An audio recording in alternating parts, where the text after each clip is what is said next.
ಇಲ್ಲಿ ನೀವು ನೋಡ್ತಾ ಇರ್ಬೋದು, ಲಾಸ್ಟ್ ಕ್ಲಾಸಲ್ಲಿ ನಾನು ನಿಮ್ಗೆ ಹೇಳಿದ್ದೆ ಕಂಪ್ನಿನ ಯಾವ ರೀತಿ ಕ್ರಿಯೇಟ್ ಮಾಡೋದು ಅಂತ. ಇಲ್ಲಿ ಕಾಣಿಸ್ತಾ ಇರ್ಬೋದು ನಿಮಗೆ CSR ಸೆಂಟರ್ ಅಂತ ನಾವು ಕಂಪ್ನಿಯನ್ನ ಕ್ರಿಯೇಟ್ ಮಾಡಿದ್ವಿ. ಇವತ್ತು ನಾವು ಕಂಪ್ನಿಯನ್ನ ಆಲ್ಟರ್ ಮಾಡೋಣ. ಟ್ಯಾಲಿ ಪ್ರೈಮಲ್ಲಿ ಕಂಪನಿಯನ್ನು ಆಲ್ಟರ್ ಮಾಡಬೇಕಂದ್ರೆ ಇಲ್ಲಿ ನಿಮಗೆ ಆಪ್ಷನ್ ಕಾಣಿಸ್ತಾ ಇರ್ಬೋದು, ಕಂಪನಿ ಆಪ್ಷನ್. ಇಲ್ಲಿ ಕ್ಲಿಕ್ ಮಾಡಬೇಕಾಗುತ್ತೆ. ಇಲ್ಲಿ ಫಸ್ಟ್ ಆಪ್ಷನ್ ಇದೆ ಕ್ರಿಯೇಟ್ ಕಂಪನಿ. ನಾವು ಕಂಪನಿಯನ್ನ ಆಗಲೇ ಕ್ರಿಯೇಟ್ ಮಾಡಿದ್ವಿ. ಇವತ್ತು ನಾವು ಆಲ್ಟರ್ ಮಾಡೋಣ. ಆಲ್ಟರ್ ಮೇಲೆ ಕ್ಲಿಕ್ ಮಾಡಬೇಕಾಗುತ್ತೆ. ಅಥವಾ ಎ ಲೆಟರ್ ನಿಮಗೆ ಬೋಲ್ಡ್ ಆಗಿ ಕಾಣಿಸ್ತಾ ಇರ್ಬೋದು. ಕೀಬೋರ್ಡ್ ಇಂದ ನಾವು ಎ ಲೆಟರ್ ಪ್ರೆಸ್ ಮಾಡಿನೂ ಸಹ ಆಲ್ಟರ್ ಆಪ್ಷನ್ಗೆ ಹೋಗ್ಬೋದು. ನಾನಿಲ್ಲಿ ಆಲ್ಟರ್ ಆಪ್ಷನ್ ಮೇಲೆ ಕ್ಲಿಕ್ ಮಾಡ್ತಾ ಇದ್ದೀನಿ. ಇಲ್ಲಿ ನೀವು ನೋಡ್ತಾ ಇರ್ಬೋದು, ನಾವು ಕ್ರಿಯೇಟ್ ಮಾಡಿದಂಥ ಕಂಪನಿ ಆಲ್ಟ್ರೇಷನ್ ಆಪ್ಷನ್ ಇಲ್ಲಿ ನಮಗೆ ಬಂದಿದೆ. ಇಲ್ಲಿ ನೀವು ನೋಡ್ಬೋದು company alteration, company name, CSR centre, mailing address ಎಲ್ಲ ನೀವು ಇಲ್ಲಿ ನೋಡ್ತಾ ಇರ್ಬೋದು. ಸ್ಟೇಟ್, ಕಂಟ್ರಿ, ನಾವು ಏನೇನು ಡೀಟೇಲ್ಸ್ ಎಲ್ಲ ಇಲ್ಲಿ ಹಾಕಿ ಫಿಲ್ ಮಾಡಿದ್ದೀವಿ ಎಲ್ಲ ನಮಗಿಲ್ಲಿ ಕಾಣಿಸ್ತಾ ಇದೆ. ನಾವಿಲ್ಲಿ ಏನು ಚೇಂಜ್ ಮಾಡಬೇಕು ಅಂತ ನೋಡಬೇಕು. ನಾನಿಲ್ಲಿ ಕಂಪನಿ ನೇಮ್ನ ಚೇಂಜ್ ಮಾಡ್ತಾ ಇದ್ದೀನಿ. CSR ಸೆಂಟರ್ ಯೂನಿಟ್ 2 ಅಂತ ನಾನಿಲ್ಲಿ ಕಂಪನಿಯನ್ನು ಚೇಂಜ್ ಮಾಡ್ತಾ ಇದ್ದೀನಿ. ಬೇರೆ ಯಾವುದೇ ಚೇಂಜಸ್ ಅನ್ನ ನಾನು ಈ ಕಂಪನಿಯಲ್ಲಿ ಮಾಡ್ತಾ ಇಲ್ಲ. ಎಂಟರ್ ಮಾಡ್ತಾ ಇದ್ದೀನಿ. ಬೇರೆ ಯಾವ್ದಾದ್ರು ಚೇಂಜಸ್ ಬೇಕಂದ್ರೆ ನೀವು ಇಲ್ಲಿ ಬದಲಾವಣೆ ಮಾಡಬಹುದು. ನಾನಿಲ್ಲಿ ಕಂಪನಿ ನೇಮ್ ಮಾತ್ರ ಚೇಂಜ್ ಮಾಡ್ತಾ ಇದ್ದೀನಿ, ಬೇರೆ ಏನು ಚೇಂಜಸ್ ಮಾಡ್ತಾ ಇಲ್ಲ. ಇಲ್ಲಿ ಎಂಟರ್ ಮಾಡ್ತಾ ಇದ್ದೀನಿ. Enter, accept, enter.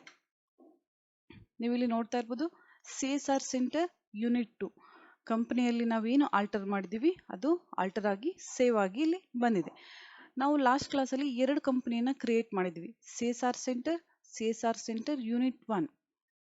ನಾವು ಹಾಗಾದ್ರೆ CSR ಸೆಂಟರ್ ಯೂನಿಟ್ 1 ಕಂಪನಿಯಲ್ಲೂ ಸಹ ಬದಲಾವಣೆಯನ್ನು ಮಾಡೋಣ. ಇಲ್ಲಿ ಕಂಪನಿ ಮೇಲೆ ಕ್ಲಿಕ್ ಮಾಡಬೇಕಾಗುತ್ತೆ. ಫಸ್ಟ್ ಆಪ್ಷನ್ ಇದೆ create company, second option alter, change company. ಇಲ್ಲಿ F3 ಇದೆ. ಇಲ್ಲಿ ನೀವು ಬದಲಾವಣೆ ಮಾಡಬಹುದು ಕಂಪನಿಯನ್ನ. ಇಲ್ಲ ಅಂದ್ರೆ ಸೆಲೆಕ್ಟ್ ಕಂಪನಿ, ಕೀಬೋರ್ಡ್ ಇಂದ ಎಸ್ ಲೆಟರ್ ಅನ್ನ ಪ್ರೆಸ್ ಮಾಡಬಹುದು ಅಥವಾ Alt F3 ಅನ್ನ ಪ್ರೆಸ್ ಮಾಡಬಹುದು ನೀವು. ಇಲ್ಲ ಅಂದ್ರೆ ಇದ್ರ ಮೇಲೆ ಕ್ಲಿಕ್ ಮಾಡಬಹುದು. ನಾನು ಸೆಲೆಕ್ಟ್ ಆಪ್ಷನ್ ಮೇಲೆ ಕ್ಲಿಕ್ ಮಾಡ್ತಾ ಇದ್ದೀನಿ. ಸೆಲೆಕ್ಟ್ ಅಂದ್ರೆ ಸೆಲೆಕ್ಟ್ ಕಂಪನಿ. ನಾವು 3-4 ಕಂಪನಿಯನ್ನ ಟ್ಯಾಲಿ ಪ್ರೈಮ್ ಅಲ್ಲಿ ಕ್ರಿಯೇಟ್ ಮಾಡಿದ್ದಾಗ ನಾವು ಯಾವ ಕಂಪನಿಯಲ್ಲಿ ಕೆಲಸ ಮಾಡಬೇಕಾಗಿರುತ್ತೆ ಆ ಕಂಪನಿಯನ್ನ ಮೊದಲು ಸೆಲೆಕ್ಟ್ ಮಾಡ್ಕೋಬೇಕು. ಆಮೇಲೆ ಆ ಕಂಪನಿಯಲ್ಲಿ ನಾವು ಕೆಲಸವನ್ನ ಮಾಡಬೇಕಾಗುತ್ತೆ. ಯಾವುದೇ ಎಂಟ್ರಿ ಇರಲಿ ಆ ನಂತರ ಮಾಡಬೇಕಾಗುತ್ತೆ. ಅದಕ್ಕೋಸ್ಕರ ಮೊದಲು ನಾವು ಕಂಪನಿಯನ್ನ ಸೆಲೆಕ್ಟ್ ಮಾಡ್ಕೋಬೇಕು. ನಾನೀಗ ಸೆಲೆಕ್ಟ್ ಕಂಪನಿ ಆಪ್ಷನ್ ಮೇಲೆ ಕ್ಲಿಕ್ ಮಾಡ್ತಾ ಇದ್ದೀನಿ. ಈಗ ನೀವು ನೋಡ್ತಾ ಇರ್ಬೋದು ನಾವು ಕ್ರಿಯೇಟ್ ಮಾಡಿದಂತೆ 2 ಕಂಪನಿಗಳು ಇಲ್ಲಿ ಕಾಣಿಸ್ತಾ ಇದೆ. CSR center unit 1, CSR center unit 2. ನಾನೀಗ CSR ಸೆಂಟರ್ ಯೂನಿಟ್ 2 ಕಂಪನಿ ಮೇಲೆ ಕ್ಲಿಕ್ ಮಾಡ್ತಾ ಇದ್ದೀನಿ. ಎಂಟರ್. ಈಗ ನೀವು ಇಲ್ಲಿ ನೋಡ್ತಾ ಇರ್ಬೋದು CSR ಸೆಂಟರ್ ಯೂನಿಟ್ 2. ನಾನೀಗ ಈ ಕಂಪನಿಯನ್ನ ಆಲ್ಟರ್ ಮಾಡಬೇಕು. ಮತ್ತೆ ನೀವು ಕಂಪನಿ ಆಪ್ಷನ್ ಮೇಲೆ ಹೋಗ್ಬೇಕಾಗುತ್ತೆ. ಆಲ್ಟರ್. CSR ಸೆಂಟರ್ ಯೂನಿಟ್ 2 ಅಲ್ಲಿ ನಾನು ಅಡ್ರೆಸ್ ಅನ್ನ ಚೇಂಜ್ ಮಾಡ್ತಾ ಇದ್ದೀನಿ.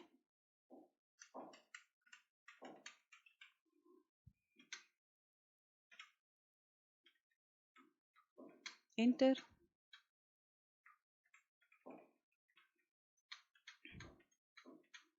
ನಾನು ಅಡ್ರೆಸ್ ಅನ್ನ ಅಷ್ಟೇ ಚೇಂಜ್ ಮಾಡಿದ್ದೀನಿ, ಬೇರೆ ಯಾವುದೇ ಬದಲಾವಣೆ ನಾನಿಲ್ಲಿ ಮಾಡ್ತಾ ಇಲ್ಲ. Accept, enter. ಈಗ ನಮ್ಮ 2 ಕಂಪನಿಗಳು ಆಲ್ಟರ್ ಆಗಿದೆ. ಮತ್ತೆ ನಾವಿಲ್ಲಿ ಕಂಪನಿ ಆಪ್ಷನ್ಗೆ ಹೋಗ್ಬೇಕಾಗುತ್ತೆ. Select company. 2 ಕಂಪನಿನೂ ನಿಮ್ಗೆ ಇಲ್ಲಿ ಕಾಣಿಸ್ತಾ ಇದೆ. ನಾವು 2 ಕಂಪನಿಯನ್ನು ಆಲ್ಟರ್ ಮಾಡಿ ಚೇಂಜಸ್ ಮಾಡಿದ್ದೀವಿ. ಯಾವ ಕಂಪನಿಯಲ್ಲಿ ಕೆಲಸ ಮಾಡಬೇಕಾಗಿರುತ್ತೆ ಆ ಕಂಪನಿಯನ್ನು ನಾವಿಲ್ಲಿ ಸೆಲೆಕ್ಟ್ ಮಾಡಿ ಎಂಟರ್ ಮಾಡಬೇಕಾಗುತ್ತೆ. ನೀವು ಇಲ್ಲಿ ನೋಡ್ತಾ ಇರ್ಬೋದು ನಾವು ಕ್ರಿಯೇಟ್ ಮಾಡಿದಂತ 2 ಕಂಪನಿಗಳು ನಮ್ಗಿಲ್ಲಿ ಕಾಣಿಸ್ತಾ ಇದೆ. ನಾವೀಗ CSR ಸೆಂಟರ್ ಯೂನಿಟ್ 1 ಕಂಪನಿಯಲ್ಲಿ ನಾವು ಕೆಲಸ ಮಾಡಬೇಕಾಗಿದೆ. ನಾವೀಗ CSR ಸೆಂಟರ್ ಯೂನಿಟ್ 1 ಅಲ್ಲಿ ಎಂಟ್ರಿಯನ್ನು ಮಾಡಬೇಕಾಗಿದೆ. CSR ಸೆಂಟರ್ ಯೂನಿಟ್ 2 ಕಂಪನಿನ ನಾವೀಗ ಕ್ಲೋಸ್ ಮಾಡಬೇಕು. ಅದಕ್ಕೋಸ್ಕರ company option, shut company. Shut company ಅಂದ್ರೆ ನಾವು ಯಾವ ಕಂಪನಿಯಲ್ಲಿ ಪ್ರೆಸೆಂಟ್ ಆಗಿ ವರ್ಕ್ ಮಾಡ್ತಾ ಇರ್ತೀವಿ ಆ ಕಂಪನಿಯನ್ನ ಕ್ಲೋಸ್ ಮಾಡೋದು ಅಷ್ಟೇ. ನಾವೀಗ CSR ಸೆಂಟರ್ ಯೂನಿಟ್ 2 ಅನ್ನ ಸೆಲೆಕ್ಟ್ ಮಾಡಿ ಎಂಟರ್. ನೀವೀಗ ನೋಡ್ತಾ ಇರ್ಬೋದು ಮೊದಲು CSR center unit 1, CSR center unit 2 2 ಕಂಪನಿಗಳು ಇಲ್ಲಿ ನಮಗೆ ಕಾಣಿಸ್ತಾ ಇತ್ತು. ಆದರೆ ಈಗ CSR ಸೆಂಟರ್ ಯೂನಿಟ್ 1 ಕಂಪನಿ ಮಾತ್ರ ನಮ್ಗೆ ಇಲ್ಲಿ ಕಾಣಿಸ್ತಾ ಇದೆ. CSR ಸೆಂಟರ್ ಯೂನಿಟ್ 2 ಕಂಪನಿಯನ್ನ ನಾವೀಗ ಕ್ಲೋಸ್ ಮಾಡಿದ್ದೀವಿ. ನಾವೀಗ ಯಾವುದೇ ಎಂಟ್ರಿಯನ್ನ ಮಾಡಿದ್ರು CSR ಸೆಂಟರ್ ಯೂನಿಟ್ 1 ಅಲ್ಲಿ ಎಲ್ಲ ಎಂಟ್ರಿಗಳು ನಮಗೆ ಬರುತ್ತೆ. ಸ್ನೇಹಿತರೆ, ನಿಮ್ಗೀಗ ಗೊತ್ತಾಯ್ತು ಅನ್ಕೊಂತೀನಿ. ಕಂಪನಿ ಆಪ್ಷನ್ ಅಲ್ಲಿ ಮೊದಲು ಕ್ರಿಯೇಟ್ ಕಂಪನಿ, ಆಲ್ಟರ್ ಕಂಪನಿ, ನಂತರ change company, CSR center unit 1, unit 2, unit 3 ನೀವು ಯಾವ ಕಂಪನಿಯಲ್ಲಿ ಕೆಲಸ ಮಾಡಬೇಕು ಆ ಕಂಪನಿಯನ್ನ ನೀವು ಸೆಲೆಕ್ಟ್ ಮಾಡ್ಕೊಳ್ಳೋದು. ಸೆಲೆಕ್ಟ್ ಕಂಪನಿ, ಚೇಂಜ್ ಕಂಪನಿ ಎರಡು ಆಲ್ಮೋಸ್ಟ್ ಒಂದೇ ಆಪ್ಷನ್. ನಂತರ ಶಟ್ ಕಂಪನಿ. ಶಟ್ ಕಂಪನಿ ಅಂದ್ರೆ ನೀವೀಗ ಪ್ರೆಸೆಂಟ್ ಆಗಿ ಯಾವ ಕಂಪನಿಯಲ್ಲಿ ಕೆಲಸ ಮಾಡ್ತಾ ಇರ್ತೀರ ಆ ಕಂಪನಿಯನ್ನ ಕ್ಲೋಸ್ ಮಾಡಿ ಬೇರೆ ಕಂಪನಿಯನ್ನ ಓಪನ್ ಮಾಡ್ಕೊಳ್ಳೋದು ಅಷ್ಟೇ. ಓಕೆ ಸ್ನೇಹಿತರೆ, ನಿಮ್ಗೀಗ ಕಂಪನಿ ಆಲ್ಟ್ರೇಷನ್ ಗೊತ್ತಾಯ್ತು ಅಂತ ಅನ್ಕೊಂತೀನಿ. ನೆಕ್ಸ್ಟ್ ಇನ್ನೊಂದು ಆಪ್ಷನ್ ಕಂಪನಿ ಡಿಲೀಟ್ ಮಾಡೋದು ಯಾವ ತರ ಅಂತ. ನಾವೀಗ 4-5 ಕಂಪನಿಯನ್ನ ಕ್ರಿಯೇಟ್ ಮಾಡಿರ್ತೀವಿ. ಒಂದು ಕಂಪನಿ ನಮಗೆ ಬೇಡ, ಅದನ್ನ ನಾವೀಗ ಡಿಲೀಟ್ ಮಾಡಬೇಕು. ಅದನ್ನ ಯಾವ ತರ ಡಿಲೀಟ್ ಮಾಡೋದು ಅನ್ನೋದನ್ನ ನಾನು ನಿಮ್ಗೆ ಹೇಳ್ಕೊಡ್ತೀನಿ. ಮತ್ತೆ ಕಂಪನಿ ಆಪ್ಷನ್ ಅಲ್ಲಿ ಬರಬೇಕಾಗುತ್ತೆ, ಆಲ್ಟರ್ಗೆ ಹೋಗ್ಬೇಕು. ಆಲ್ಟರ್ ನೀವೀಗ ನೋಡ್ತಾ ಇರ್ಬೋದು, ಕಂಪನಿ ಆಲ್ಟ್ರೇಷನ್ ಅಲ್ಲಿ ನಾವಿದ್ದೀವಿ. ನಿಮ್ಗೆ ಯಾವ ಕಂಪನಿ ಬೇಡ ಅದನ್ನ ಡಿಲೀಟ್ ಮಾಡ್ಬೇಕಂದ್ರೆ ನೀವು ಕೀಬೋರ್ಡ್ ಇಂದ Alt-D ಕೀಯನ್ನ ಪ್ರೆಸ್ ಮಾಡಬೇಕಾಗುತ್ತೆ.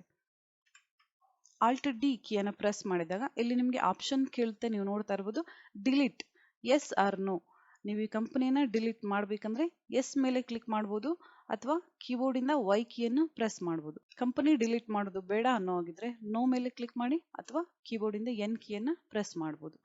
ನನಗೀಗ CSR ಸೆಂಟರ್ ಯೂನಿಟ್ 1 ಕಂಪನಿಯನ್ನ ಡಿಲೀಟ್ ಮಾಡೋದು ಬೇಡ, ಅದಕ್ಕೋಸ್ಕರ ನಾನು ನೋ ಮೇಲೆ ಕ್ಲಿಕ್ ಮಾಡ್ತಾ ಇದ್ದೀನಿ. ಎಸ್ಕೇಪ್.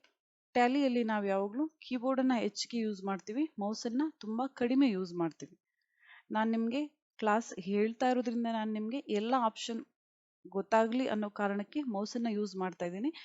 ನೀವು ಆದಷ್ಟು ಕೀಬೋರ್ಡ್ ಇಂದ ಟ್ಯಾಲಿಯನ್ನ ಆಪರೇಟ್ ಮಾಡೋದಕ್ಕೆ ಪ್ರಯತ್ನ ಪಡಿ ಅಂತ ನಾನು ಹೇಳ್ತೀನಿ. ಮತ್ತೆ ನಾವು ಕಂಪನಿ ಆಪ್ಷನ್ ಮೇಲೆ ಹೋಗೋಣ. ಕಂಪನಿ ಆಪ್ಷನ್ ಅಲ್ಲಿ ಸೆಲೆಕ್ಟ್ ಕಂಪನಿ. ನನಗೆ CSR ಸೆಂಟರ್ ಯೂನಿಟ್ 2 ಕಂಪನಿ ಬೇಡ, ನಾನು ಇದನ್ನ ಡಿಲೀಟ್ ಮಾಡಬೇಕು. ಅದಕ್ಕೋಸ್ಕರ CSR ಸೆಂಟರ್ ಯೂನಿಟ್ 2 ಕಂಪನಿಯನ್ನ ಸೆಲೆಕ್ಟ್ ಮಾಡ್ಕೊತಾ ಇದ್ದೀನಿ. ಎಂಟರ್. ಈಗ ನೀವು ಇಲ್ಲಿ ನೋಡ್ಬೋದು ಎರಡು ಕಂಪನಿಗಳು ಕಾಣಿಸ್ತಾ ಇದೆ. ನಾನು ಒಂದು ಕಂಪನಿಯನ್ನ ಕ್ಲೋಸ್ ಮಾಡಬೇಕು. ಮತ್ತೆ ನಾವು ಕಂಪನಿ ಆಪ್ಷನ್ಗೆ ಹೋಗೋಣ. Shut company. ಇದರಲ್ಲಿ ಯಾವ ಕಂಪನಿಯನ್ನ ನೀವು ಕ್ಲೋಸ್ ಮಾಡಬೇಕು? CSR center unit 1. ಎಂಟರ್. ನೀವೀಗ ಇಲ್ಲಿ ನೋಡ್ತಾ ಇರ್ಬೋದು CSR center unit 1 company close ಆಗಿದೆ. CSR ಸೆಂಟರ್ ಯೂನಿಟ್ 2 ಕಂಪನಿಯಲ್ಲಿ ನಾವೀಗ ಕೆಲಸ ಮಾಡ್ತಾ ಇದ್ದೀವಿ. ಮತ್ತೆ ಕಂಪನಿ ಆಪ್ಷನ್ ಮೇಲೆ ಹೋಗ್ಬೇಕಾಗುತ್ತೆ. Alter. CSR center unit 2 company ನಮಗೆ ಬೇಡ, ನಾವು ಇದನ್ನ ಡಿಲೀಟ್ ಮಾಡೋಣ. ಕೀಬೋರ್ಡ್ ಇಂದ Alt-D ಕೀಯನ್ನು ಪ್ರೆಸ್ ಮಾಡಬೇಕಾಗುತ್ತೆ. ನೀವೀಗ ನೋಡ್ತಾ ಇರ್ಬೋದು ಡಿಲೀಟ್ ಆಪ್ಷನ್ ಬಂದಿದೆ. ನನಗೆ CSR ಸೆಂಟರ್ ಯೂನಿಟ್ 2 ಕಂಪನಿ ಬೇಡ, ನಾನು ಇದನ್ನ ಡಿಲೀಟ್ ಮಾಡ್ತಾ ಇದ್ದೀನಿ. ಅದಕ್ಕೋಸ್ಕರ ಎಸ್ ಮೇಲೆ ಕ್ಲಿಕ್ ಮಾಡ್ತಾ ಇದ್ದೀನಿ. ನೀವೀಗ ಮತ್ತೆ ನೋಡ್ತಾ ಇರ್ಬೋದು ಆರ್ ಯು ಶ್ಯೂರ್ ಅಂತ ಕೇಳ್ತಾ ಇದೆ, ನಿಮಗೆ ಕಂಪನಿಯನ್ನ ಡಿಲೀಟ್ ಮಾಡಬೇಕಾ ಅಂತ. ನಾನು ಹೌದು ಅನ್ನೋದಕ್ಕೆ ಎಸ್ ಮೇಲೆ ಕ್ಲಿಕ್ ಮಾಡ್ತಾ ಇದ್ದೀನಿ. ನೀವೀಗ ನೋಡ್ತಾ ಇರ್ಬೋದು ನಮ್ಮ select company list of companies ಅಲ್ಲಿ ಮೊದಲು 2 ಕಂಪನಿಗಳು ಇತ್ತು, CSR ಸೆಂಟರ್ ಯೂನಿಟ್ 1 ಮತ್ತು CSR ಸೆಂಟರ್ ಯೂನಿಟ್ 2. ಈಗ CSR ಸೆಂಟರ್ ಯೂನಿಟ್ 2 ಕಂಪನಿ ನಾವು ಡಿಲೀಟ್ ಮಾಡಿದ್ದೀವಿ. ಈಗ ಒಂದೇ ಕಂಪನಿ ನಮ್ಮಲ್ಲಿ ಉಳ್ಕೊಂಡಿದೆ, CSR ಸೆಂಟರ್ ಯೂನಿಟ್ 1.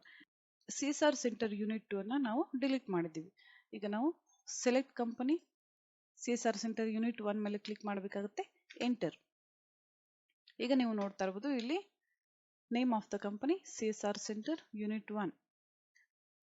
ನಾವು ಈಗ ಮತ್ತೆ ಕಂಪನಿ ಆಪ್ಷನ್ಗೆ ಹೋಗೋಣ. Select company.